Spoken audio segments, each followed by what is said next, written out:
KKMD 179화 5분 버전 편집본. 오늘 준비해본 내용은 미국에 기반을 두고 있는 군사 전문 사이트 militaryembedded.com에 게재된 기사입니다. 시청자 여러분들께서 가장 궁금해하실 부분은 아마도 우리 대한민국이 개발하고 있는 KF-21 보라매의 스텔스 성능일 텐데요. 먼저 레이더 흡수 구조 설계 RAS에 대한 고찰입니다.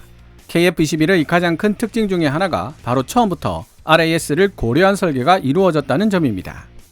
일반적으로 전투기 설계에서 레이더 전파를 가장 많이 반사시키는 부분은 공기 흡입구와 연결되어 있는 엔진 전면의 팬입니다. 그래서 대부분의 스텔스 전투기들은 공기 흡입구 안으로 들어온 전파가 다시 바깥으로 빠져나갈 수 없도록 S자 형태로 구부러지게 설계하는데요. 이렇게 휘어지도록 만든 흡입구라도 공기는 원활하게 들어와야 하기 때문에 고도의 설계 기술을 요구하게 됩니다. KF-21에는 바로 이런 휘어진 공기 흡입구 S-덕트 기술이 적용되었습니다.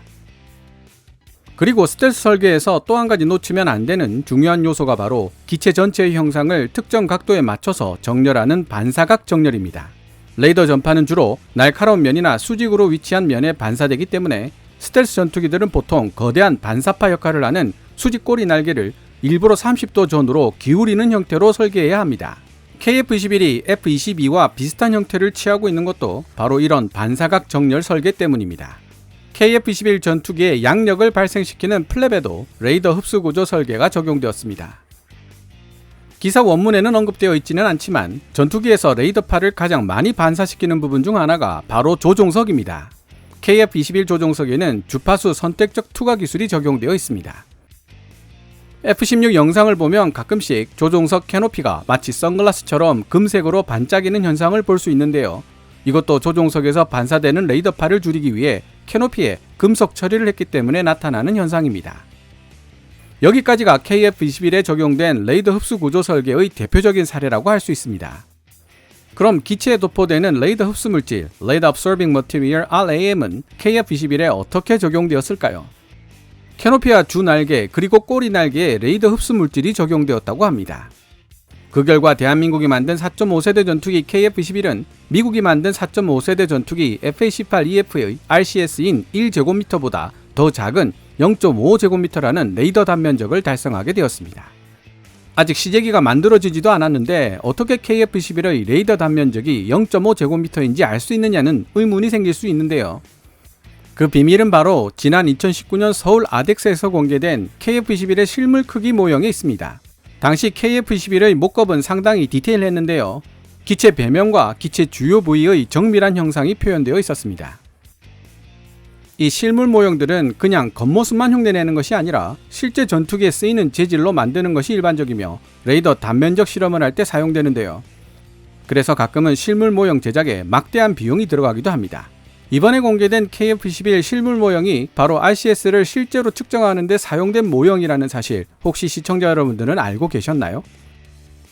그렇다면 이렇게 많은 스텔스 기능이 적용되어 있는 KF-21이 왜 미국의 5세대 전투기 F-35 수준의 0.005제곱미터 RCS를 달성하지 못하고 있을까요? 가장 큰 원인 중에 하나는 기사에서도 언급했던 내부 무장창이 아닌 반매립 형태의 무장창이고 그 다음으로 각종 외부 무장, 그리고 노출된 연료 탱크 등을 들 수 있으며 그 외에도 기술 부족으로 인한 기체 표면의 톱니 처리 부재와 컨포멀 안테나의 외부 노출 등을 지적할 수 있습니다. 따라서 논리적으로 보자면 KF-21에 장착되는 외부 무장과 외부 보조 연료 탱크의 RCS를 해결하는 방법을 찾을 수 있다면 KF-21의 스텔스 성능은 비약적으로 높아지게 될 것이라는 사실을 알 수 있습니다. 외부 무장의 RCS를 해결하는 가장 간단한 방법은 바로 외부 무장을 수납할 수 있는 내부 무장창을 개발하는 것입니다. 하지만 아시다시피 이게 말처럼 쉬운 일은 아닌데다가 내부 무장창의 결정적인 한계가 바로 무장 탑재 능력에 심각한 제한이 가해진다는 사실입니다. 그래서 최근에 외부 무장의 RCS를 최대한 저감시킬 수 있는 껍데기를 개발하는 연구가 한참 진행 중에 있습니다. 외부 보조 연료 탱크의 RCS를 해결하는 방안으로는 연료 탱크를 아예 기체에 장착시켜버리는 컨포멀 연료 탱크를 장착하는 방법이나 내부 연료 탱크를 확장하는 방법, 아니면 외부 무장과 마찬가지로 RCS를 최대한 저감시키는 하드 케이스를 개발하는 방안 등이 고려될 수 있겠습니다.